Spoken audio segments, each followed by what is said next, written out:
I'm going to be moderating this session, so I'll be keeping an eye on the chat and the Q&A.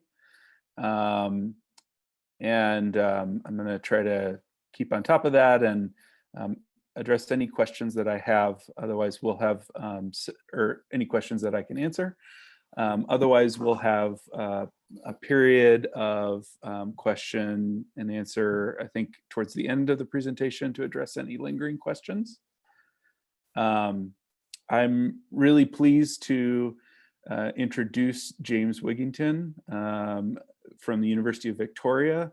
I had the immense pleasure of working with James on their implementation and just was really pleased with all the different ways that they're able to leverage our software at the University of Victoria and look at processes and data and things like that in new ways. And so with that, I will hand it over to you, James. Thank you so much. Thanks, Eric. Hi, everybody. Okay, so yeah, I'm going to basically provide some background today on some of UVic's complex curriculum and calendar processes. Talk about some of the challenges that we overcame during our implementation of Kuali. So as Eric said, my name's James Wigington. I just wanted to start today's session by acknowledging with respect the Lekwungen people on whose traditional territory I live and work, and the Songhees, the Esquimalt, and Wasanich people whose historical relationship with the land continue to this day.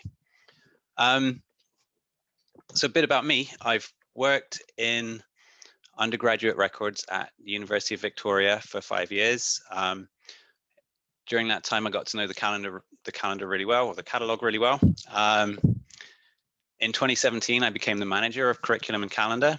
That's the office at UVic that manages curriculum proposals and publishes the calendar. That's part of the Office of the Registrar.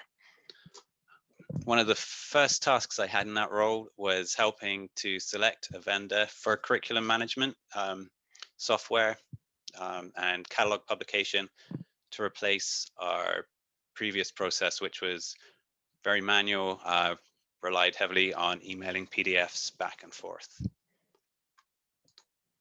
So a little bit about UVic. It's one of Canada's leading research intensive universities. I'd say it's kind of medium sized. We've got about 18,000 FTE, and we're located right on the southern tip of Vancouver Island here in Canada. And we're right next to the ocean. So this is our campus right here. And as you can see, yeah, we're right next to the ocean. So really beautiful place to live and work. Okay, so obviously we selected Kuali to work with. They were one of only a couple of vendors who were able to meet our complex needs. And today I'm going to talk a bit about our implementation of curriculum management, but primarily I want to focus on how we have configured catalog and then the kind of user experience associated with that. So you probably already noticed, sometimes I say calendar, sometimes I say catalog. Calendar is the Canadian term for catalog. So every time I say calendar in your head, just think catalog. I'll try to be consistent, but it's unlikely I'll manage that.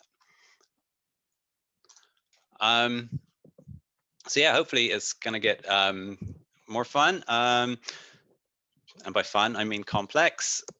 Or by complex, I mean fun. I'm not sure. Anyway, yeah, as you'll see, some of our processes are pretty complicated, and it's one of the reasons that we chose Kuali. So I'm going to talk through a few numbers now. We process about 850 curriculum changes per year. That's on average. Some years it can be way higher than that. For instance, if a department wants to change the subject code, it can be, 400 changes, more than that. unfortunately, that seems to happen more often than we'd like, but it's out of our control. One of the most complex parts of the curriculum process at UVic is we have 3 overlapping curriculum cycles. So basically we have 1 curriculum cycle for every term, spring, summer, and fall. And they overlap in the sense that we allow departments to make changes to a previous term's proposals even before that one's been approved. So for instance, there might be a change to a course that's submitted for summer. Before it's been approved by our Senate, the department may say, oh, we need to make some changes to that course. So we do actually allow that as part of our governance process. And so, yeah, finding a vendor who was able to meet that complexity was definitely challenging. For each term, we have 2 catalogs at the undergraduate and graduate level. So that means we're producing 6 catalogs every year. Back in the old days, before we signed up with Kuali, we were producing the calendar in 3 different formats. We'd have a web version, and then we'd use FrameMaker, an Adobe product, to generate a PDF, and from that we'd also create a print version. When we were still making the print version, thankfully we've stopped doing that now. It was just for internal use, so just for use by administration, but we were printing 500,000 plus pages every year. And back in the years before that, we would have been handing out calendars to every student, and I can only imagine how many trees we must have chopped down over the years. But thankfully, we're no longer doing that. So this slide, although the number hasn't changed, the data has. Every month, we're getting about 500,000 unique web page views of our calendar. And then during our busy times, so during registration for the fall and spring, we're seeing 80,000 unique web page views every day, which is a lot. But yeah, we've never experienced any slowdowns or anything like that during those busy times. So that's been really great. So it's really critical to us that we could find a vendor that would meet our complex needs. But more importantly, or just as important, I'd say, I guess, was to find a vendor who we felt would listen to us. And with Kuali, we felt that right from the start. We were lucky. Well, when we were looking at vendors, Joel came out to UVic and he gave us a demo. And right from that session there, it really we felt connected with Kuali. We felt we were more than just another customer. And yeah, that went a long way to our decision to go with Kuali. All right. So I'm going to talk a little bit about our implementation now and our timeline. So this is the timeline for our implementation. I was heavily involved with the implementation, right from the start. For about 18 months, pretty much I lived and breathed Kuali. My kids had to take a back seat for a little while, but it's fine. They'll get over it. So yeah, we launched Kuali in fall 2018. Well, we started implementing. So the first thing we did was configure our forms, think about that. But the biggest piece for us was migrating all of our content into Kuali.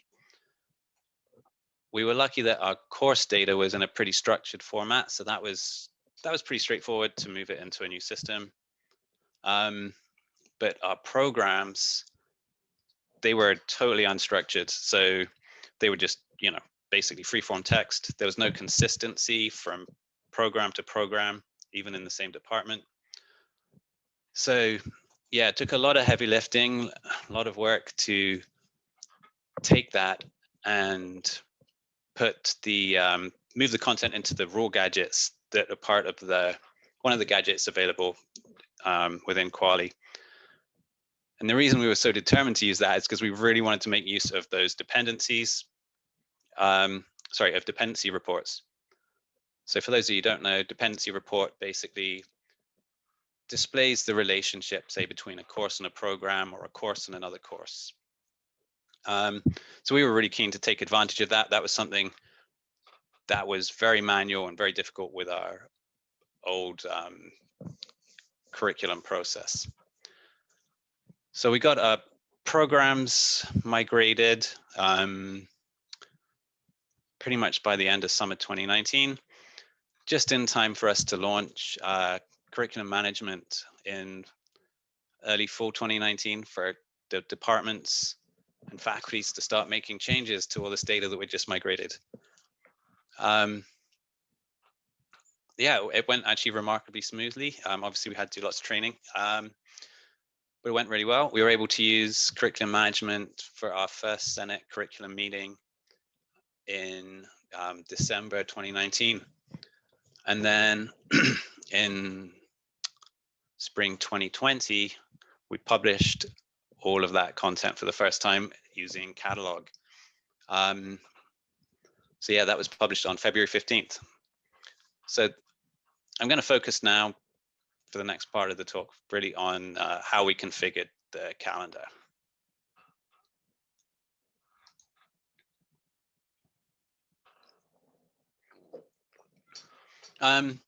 So yeah, previously, pre-Kuali, the user experience was very much based around the experience users would have had with the paper catalog. It was expected that you'd read it in a linear fashion. Students would read all of the university rules, then they'd find their faculty and read all the faculty rules, and then the department, and then their program. And that was fine for a paper document. Doesn't work very well though when you move to an online experience. So obviously with content online, you don't really know where people are going to be starting from. So one of the key things for us was to make sure all of our content was linked appropriately. So yeah, basically we expect users to come in predominantly and search for the content that they're looking for. They might be searching for a course or a program, but basically they're going to find the content by searching. But there are also those instances where there's a relationship between a program, say, and a course, and that's where the raw gadgets came in. By default, Kuali had that option to link to a course from a program. So that was really great. But we also needed to interconnect all of the other pieces. So students looking at a program may also need to have a link to a university requirement or a faculty requirement or a department requirement. So we had to build in using regular hyperlinks to kind of tie some of those things together. But we also took advantage of the inheritance that's provided within Kuali so that we could basically embed content from other content pieces within, say, the program requirements. And I'm going to show some examples of that in just a minute. So I just wanted to draw your attention to the fact that I've got department and faculty requirements here. Out of the box, Kuali comes with several content types. So it's got program content types, course content types, policy content types, but it didn't really have anywhere for us to put faculty and department content. changes to our faculty and department requirements has to go through the same governance structure and approvals process that our curriculum content has to go through. So what we did was we repurposed experiences to house that information. So the kind of information that we house in the experiences content type that we call academic unit. There was some general faculty information, so stuff like faculty lists, contact info, lists of programs. That kind of stuff we don't actually send through our curriculum workflow process. So we have a flag on our form which basically says, hey, this is editorial. It basically goes through a truncated workflow. But things like the faculty requirements, which affect things like admissions, specific regulations for a faculty or for a department, those go through the regular curriculum workflow process. So it was a place for us to put all of this content. By putting the general information in with that, it meant that in the catalog, that kind of content would be grouped together. We also used the experiences content type to hold lists of elective courses. So this is really useful for us so that we can have, say if we have a program, well, a bunch of different, say 4 different programs, and they all have lists of courses that are the same for each of those 4 programs, then we can store that information in one experiences content type record and basically show that in all 4 of those programs. It means there's only one list that needs to be maintained, but if there are changes to that list, it can still go through our governance process. Okay, so I just wanted to talk a little bit about hyperlinks. This is how the majority of our content is interconnected. Basically, we use internal hyperlinks to, whenever we want to, have someone click on something, it's going to open in a new page. So from within a program, we might link to a policy at the university level, faculty regulation, department regulation, something like that. And one of the things we realized early on is we couldn't use absolute links. So an absolute link is when you've got the full address in your URL. Instead, we want to use relative links. And this basically allowed us to move, it meant that we could embed the calendar wherever we wanted. So one of the things that happens at UVic is, say, for the May calendar is published on February 15th, while the January calendar is still in effect. So what we do is we put our May calendar in the future path.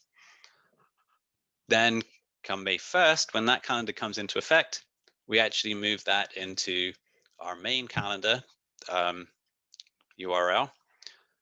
Then at the end of the summer, so the end of August, we actually move that then into the archives. So by using a relative URL, basically we're able to put that, it doesn't matter what the root path is for the calendar.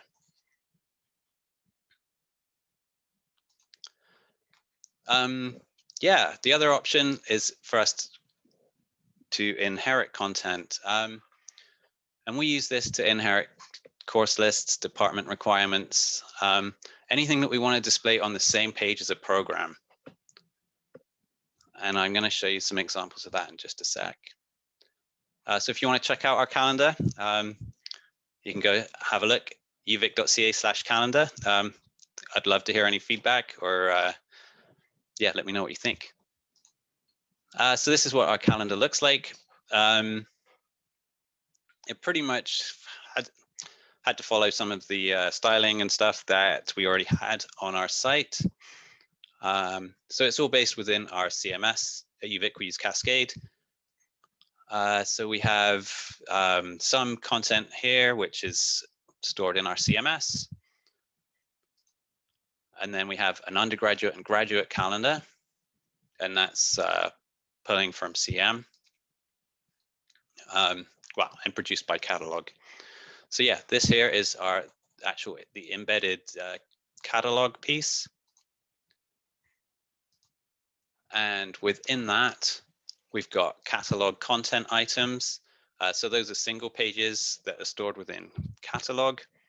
So we've just got like a single page for our homepage and terms used at UVic. We have catalog content sets. So that's collections of catalog content items. So clicking on there basically gives another list with individual pages in. And then we have the curricular content that's pulling from CM. So our courses, programs, faculties, departments, and our policies. So just going to put this slide up for a sec. This is one that was provided by Kuali. So just kind of give some examples of the different kind of content and different ways of thinking about those things.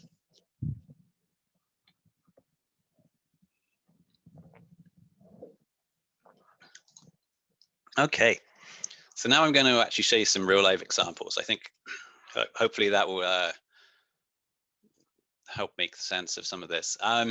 So basically, I'm going to use the example of psychology. In psychology, we have a BA major, BA honors, BSc major, and a BSc honors. And as you can imagine, there's a lot of similarities across those 4 programs. Obviously, there are some differences too. But for those things that are the same, we didn't want them to get out of sync. So to get around that, that's where we've used inheritance. So we only basically have one record we have to update. So just going to open up our instance of CM. So yeah, so this is our psychology BA major. It probably looks similar to any program form. But yeah, the piece I wanted to focus on was the inheritance piece. So this is obviously all of this stuff lives on the form, but here we're inheriting from one of our academic unit records or experience records, which has the psychology requirements in it. So here you can see the description that's inherited into that program. So it's a bunch of info about I don't know, various requirements and various regulations that apply to the program. If there had been some inherited rules, we could have had those there. And then there's room for inherited notes too. So for some programs, we've used this for kind of admission type info. If there's like admission information that's consistent across a bunch of programs. But in this case, we're just focusing on these requirements. And then here's all the stuff from our program form. So this is our rules. They're just unique to the psychology BA program. And then in years 3 and 4 here, we have complete 7.5 units of courses from the psychology content streams below. And I think this is the neat thing, or a thing I think is neat. Basically, we have this inherited course list here at the bottom. So this is pulling from our experiences psych requirements record. And so this is used, the same list of courses is used for all 4 of the flavors of the psychology degree. So I'll show you what that looks like in real life.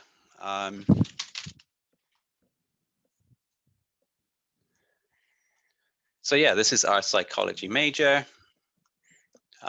This part here is being pulled from our program form. This stuff here is all inherited. So the notes on course requirements, that's all inherited.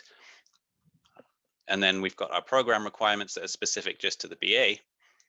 And then seamlessly at the bottom, we have our inherited courses. And students would never know. It means, for us, it means that if there are changes to these content streams, basically, they only have to be updated in one place. One of the things we had with our old process was these sorts of lists would get out of sync, and it was a nightmare. So having one place for those to be updated is really awesome. So if I was to look at the honors program, that would look the same.